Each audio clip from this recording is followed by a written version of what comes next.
Hello everyone. इस video में हम लोग समझेंगे निकोल प्रिज्म के बारे में, इसकी क्या डेफिनेशन होती है तथा इसके कंट्रैक्शंस, एक्शंस और लिमिटेशन और यूजेस के बारे में हम लोग इस वीडियो में समझेंगे। तो चलिए हम लोग स्टार्ट करते हैं। हम लोग यहाँ देख सकते हैं निकोल प्रिज्म।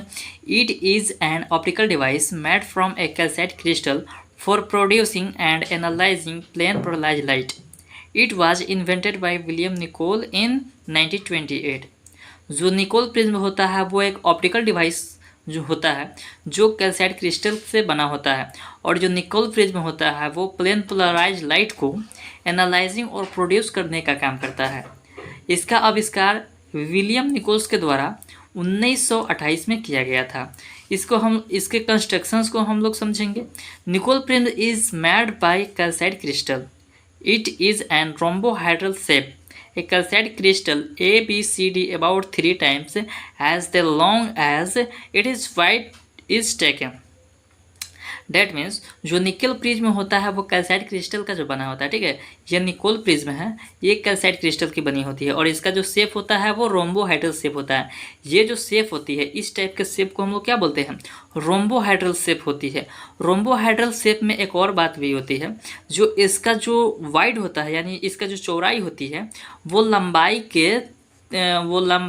3 टाइम्स होती है चौड़ाई के, ठीक है। जो इसका चौड़ाई ले जाता है वो लंबाई के जो इसका लंबाई ले जाता है वो चौड़ाई के 3 टाइम्स होती है, ठीक है। अब आगे देखते हैं। Its end faces A B and C D are cut such that the angles in the principal sections become 68 degree and 112 degree instead of 71 degree and 109 degree. इसका जो एंड फेस ए बी और C D जो है, यहाँ जो A B और C D है इसको हम लोग ऐसे एंगल में काटेंगे, प्रिंसिपल एक्सिस को ऐसे एंगल में हम लोग काटेंगे जो 68 डिग्री और 112 डिग्री के बजाय 71 डिग्री और 109 डिग्री बन जाए, ठीक है, हो जाए। The crystal is then cut apart long the plane A dash D perpendicular to both the principal sections and the end faces A dash B and C D. अब जो क्रिस्टल है उसको एक लंबी काटेंगे, उसको एक लंबा काटेंगे, ठीक है। ए डैश डी एक कटिंग करेंगे जो किसके परपेंडिकुलर होता है, जो प्रिंसिपल एक्सिस और एंड फेस जो होती है ए डैश बी और सी डी, यहाँ पर देख सकते हैं ए डैश बी और सी डी के क्या होती है, सी डी डैश के परपेंडिकुलर होती है, यही ना है। ए डी डैश यही क्या होती है, इसके परपेंडिकुलर होती है, ठीक है। अब हम लोग यहाँ देखेंगे the two cut surface are ground and polished optically flat. जो दो सरफेस होता है उसको हम लोग क्या करते हैं, अब उसको ग्राउंड करके उसको पॉलिश करके ऑप्टिकली फ्लैट बना देते हैं, उसको क्या करते हैं, ऑप्टिकली फ्लैट बना देते हैं। They are then cemented together by Canada balsam which is a transparent liquid of refractive index 1.55 for sodium light। देखो अब ये जो क्रिस्टल है उसको 2 भागों में काट देते हैं और क्रिस्टल जो कटा हुआ है उन दोनों भागों को क्या करते हैं, कनाडा वाल्सन के सीमेंट से, ठीक है। कनाडा वाल्सन का जो सीमेंट होता है जो क्या होती है, ट्रांसपेरेंट मटेरियल होती है, ठीक है, ट्रांसपेरेंट लिक्विड होती है, उस दोनों को आपस में हम लोग चिपका देंगे। और जो कनाडा वाल्सन होती है उसका रिफ्रैक्टिव इंडेक्स 1.55 होता है सोडियम लाइट के लिए, ठीक है। The crystal is then enclosed in a tube back and inside. जो क्रिस्टल होती है जब 2 भागों में कट जाता है तो उसको हम कनाडा वाल्सन के सीमेंट से क्या करते हैं, सीमेंटेड लिक्विड से जब चिपका देते हैं, ठीक है, जिसका रिफ्रैक्टिव इंडेक्स, कनाडा वाल्सन का जो रिफ्रैक्टिव इंडेक्स है वो 1.55 है, ठीक है, सोडियम लाइट के लिए। तो ये क्या आ जाता है, ये आपस में इनक्लोज हो जाता है, ठीक है, ये बंध जाती है, चिपक जाती है आपस में, ठीक है। अब हम लोग इसके एक्शन के बारे में देखेंगे, एक्शन क्या कैसे होती है इसके बारे में समझते हैं। तो यहाँ देख सकते हैं when a ray S M of unpolarised light nearly parallel to B D dash is incident on the face A dash B, it is a split of into 2 refractive rays, the O rays and E rays। जब जो रे होती है, S M रे होती है, यहाँ पर जो एस एम रे है, एस एम जो रे है वो क्या होती है, अनपोलराइज लाइट होती है और वो किसके पैरेलल जाती है, बी डी के पैरेलल जाती है। इंसिडेंस होती है जब ए बी सरफेस पे, यहाँ पर ए और बी, देखो ए, यहाँ पर ए और बी इसके फेस पे क्या होती है, जब इंसिडेंस होती है, ठीक है, इस सरफेस पे इंसिडेंस होती है तो वो दो भागों में रिफ्रेक्ट हो जाती है, वो दो भागों में बढ़ जाती है। वो जो रे होती है, रिफ्लेक्टेड रे होती है, वो दो भागों में बढ़ जाती है। एक होता है ओ रे एंड एक होता है ई रे। यहाँ पर आप देख सकते हैं जब एस एम रे ए बी फेस पे इंसिडेंस करती है तो यह दो भागों में बढ़ जाती है, एक ओ रे हो जाती है, एक ई रे हो जाती है, ठीक है। अब हम लोग यहाँ देखेंगे both the rays are plane polarise. अब ये जो दोनों रेज है, वो ई रे है और ओ रे है, दोनों क्या है, प्लेन पोलराइज्ड है, ठीक है। The O ray has vibration perpendicular to the principal section of the crystal, while the E ray has vibration in principal section. That means जो यहाँ पर क्या है, यहाँ पर जो ओ रे है वो vibration perpendicular to the principal axis, यानी कि प्रिंसिपल एक्सिस के, ठीक है, प्रिंसिपल एक्सिस के क्या है, परपेंडिकुलर है, ठीक है। जो क्रिस्टल का प्रिंसिपल एक्सिस है उसको परपेंडिकुलर है, जबकि ई रे जो है वो प्रिंसिपल एक्सिस में वाइब्रेट करती है। क्या करती है, प्रिंसिपल एक्सिस में ही वाइब्रेट करती है। नाउ द, अब हम समझेंगे यहाँ, now the refractive index of Canada balsam 1.55 is less than the calcite crystal for the O ray 1.658, but greater than the refractive index of Canada balsan for the E ray 1.468. That means जो calcite crystal का जो Canada बाल्सन का refractive index है, ठीक है, वो 1.55 होता है और ये किससे कम होता है, ओ रे के रिफ्रैक्टिव इंडेक्स से कम होता है, लेकिन ये क्या होती है, ई रे के रिफ्रैक्टिव इंडेक्स से ज़्यादा होती है, ठीक है। कनाडा बाल्सन का जो रिफ्रैक्टिव इंडेक्स होता है वो ई रे के रिफ्रैक्टिव इंडेक्स से ज़्यादा होता है। Therefore when the O ray reach the layers of the Canada balsam it is passing from an optically denser to a rare medium. जब क्या होता है, जब ओ रे कनाडा बाल्सन के लेयर पर क्या होती है, रीच होती है, वहाँ पर पहुँचती है, तब ये क्या हो जाती है, ये ऑप्टिकली डेंसर मीडियम से रेयर मीडियम में चली जाती है, ठीक है। कनाडा बाल्सन पर जब पहुंचती है ओ रे, ठीक है, तब क्या हो जाती है, वो पास हो जाती है, ऑप्टिकली पास हो जाती है, रेयर मीडियम से डेंसर मीडियम में फिर चली जाती है। Since the length of the crystal is large the angle of incidence of the O ray at the calcite balsam surface becomes greater than the critical angle 69 degree for the O ray, ठीक है। अब हम लोग यहाँ समझेंगे, देखिए ये जो क्या है, यहाँ से देखिए हम लोग यहाँ से समझेंगे, since the length of the crystal is large, तब जो क्रिस्टल का लेंथ होता है, यहाँ पर जो देख सकते हैं हम लोग, ये क्रिस्टल का लेंथ होता है वो क्या होता है, लार्ज होती है, किससे, crystal but the angle of incident of the O ray at a calcite balsam surface.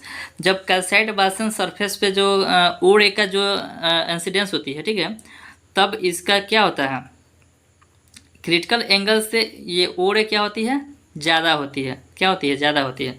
यहाँ जो ओ रे का क्रिटिकल एंगल है वो क्या होती है, ज़्यादा होती है, ठीक है। अब हम लोग आगे देखेंगे, hence the O ray is totally reflected at the calcite balsan surface and it observed by the tube containing the crystal। देखो, अतः तब क्या होता है, ओ रे जो होता है वो टोटली रिफ्लेक्ट हो जाता है कनाडा बाल्सन के सरफेस से, और वो कुछ ऑब्जर्व हो जाता है किसके द्वारा, ट्यूब के द्वारा, और जो शेष बचता है वो क्रिस्टल में ही रह जाता है। अब हम लोग देखेंगे, the E ray however on reaching the calcite balsam surface passes from a rare to a denser medium and is transmitted अब जो यहाँ ई रे है, जब कनाडा वासन के सरफेस पे आती है, ठीक है, तो क्या हो जाती है, ये पास हो जाती है, ये डायरेक्ट पास हो जाती है। क्यों? यहाँ देखें, ये डायरेक्ट पास हो जाती है क्योंकि ये जो है ये रेयर मीडियम से डेंसर मीडियम में जा रही है। क्या हो रही है? रेयर मीडियम से डेंसर मीडियम में जा रही है, इसलिए वो क्या हो जाती है, ट्रांसपेरेंट की तरह काम करने लगती है। ये जो कनाडा बासन का जो लेयर होता है वो ट्रांसपेरेंट के लिए की तरह काम करने लगता है ई रे के लिए, ठीक है। अब हम लोग यहाँ देखेंगे the since the E ray is plane polarized, the light emerging from the Nicole is plane polarized with vibration parallel to the principal axis। अतः जो E ray होता है वो प्लेन पोलराइज लाइट होता है, ठीक है। The light emerging from the Nicol prism, जो लाइट होता है वो निकोल प्रिज्म में क्या हो जाती है, निकोल प्रिज्म से इमर्ज होकर प्लेन पोलराइज और प्लेन पोलराइज हो जाती है, और साथ में प्रिंसिपल एक्सिस जो प्रिंसिपल सेक्शन है उसके पैरेलल वाइब्रेशन के साथ में क्या होती है, प्रोड्यूस होती है, ठीक है। अब हम लोग इसकी लिमिटेशन के बारे में समझेंगे। Okay, the Nicol prism works only when the incident beams is slightly convergent और स्लाइटली डाइवर्जेंट, ठीक है। जो निकोल प्रिज्म होता है वो केवल तब काम करता है जब इंसिडेंट बीम क्या होती है, स्लाइटली कन्वर्जेंट होती है या स्लाइटली डाइवर्जेंट होती है, ठीक है। If the incident ray max angle much smaller than SMB with the face ASB, the O ray will strike the calcite। That means जब इंसिडेंट रे SMB से भी छोटा एंगल बनाती है, किसके साथ में, A-B फेस के साथ में, तब ओ रे क्या हो जाती है, विल स्ट्राइक द कैल्साइट। तब ओ रे क्या हो जाती है, कैल्साइट पे क्या होती है, स्ट्राइक होती है। अब बासन surface and angle less than the critical angle. अब जो बासन सरफेस जो होता है उसका जो एंगल होता है वो क्रिटिकल एंगल से क्या होती है, कम होती है, ठीक है। Therefore, the O ray will also be transmitted and the light emerging from the Nicole will not be plane polarized। अतः the O ray will also be transmitted। और क्या होता है, जो O ray होता है तब क्या हो जाता है, O ray भी क्या हो जाती है, ट्रांसमिटेड हो जाती है, यानी कि आर पर हो जाती है। And the light emerging from the Nicol prism, और लाइट क्या हो जाती है, निकोल प्रिज्म में इमर्ज हो जाती है, जो क्या होती है, प्लेन पोलराइज नहीं हो सकती है, सॉरी प्लेन पोलराइज नहीं होती है, ठीक है। अब हम लोग निकोल प्रिज्म के यूज़ के बारे में समझेंगे, इसके क्या यूज़ है। The Nicol prism can be used both as polariser and as an analyser, यानी कि जो निकोल प्रिज्म होता है उसको पोलराइजर और एनालाइजर दोनों के जैसे हम लोग इसका यूज कर सकते हैं।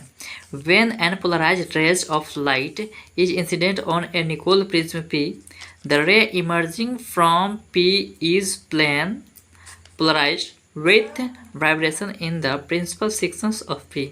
दैट मीन्स जब अनपोलराइज लाइट का जब अनपोलराइज रे इंसिडेंस होती है निकोल प्रिज्म P पे, तो जो रे इमर्जिंग होती है P में, ठीक है, P से जो रेज इमर्ज होती है plane polarise with the vibration in the principal section of P, यानी कि वो प्रिंसिपल सेक्शंस P के साथ वाइब्रेट होती है, ठीक है। इफ़ दिस रे falls on A second prism A, यदि जो ये रे होती है वो सेकेंड प्रिज्म A पर, यहाँ पर क्या है, सेकेंड प्रिज्म A है, इस पे फॉल होती है, यही रे क्या होती है, अगर सेकेंड प्रिज्म A पर फॉल होती है, then we get whose principal section is parallel to that of P, जिसका जो प्रिंसिपल सेक्शन है, यहाँ पर जो प्रिंसिपल सेक्शन है वो किसके पैरेलल है, वो P के पैरेलल ही है। किसके पैरेलल है, P के पैरेलल है, ठीक है। Its vibration will be in the principal section of A, तो जो इसका वाइब्रेशन होता है वो प्रिंसिपल सेक्शन A में ही होता है, ठीक है। अब hence the ray will behave as E ray in the prism A and will be completely transmitted, ठीक है। अतः जो रे होता है वो ई रे की तरह क्या होता है, बिहेव करता है प्रिज्म ए में, और वो कम्प्लीटली क्या होती है, ट्रांसमिटेड हो जाती है। यहाँ से क्या हो जाती है, कम्प्लीटली ट्रांसमिटेड हो जाती है। This intensity of emergent light will be maximum. अब जो यह इमर्जेंट लाइट होती है, इसका जो इंटेंसिटी होता है इस समय क्या होती है, मैक्सिमम होती है। आई होप इस वीडियो में आप निकोल प्रिज्म के बारे में और इसके कंस्ट्रक्शंस, एक्शंस और इसके यूज़ के और इसके लिमिट्स के बारे में आप अच्छे से समझे होंगे। मिलते हैं नेक्स्ट वीडियो में। Thank you for watching.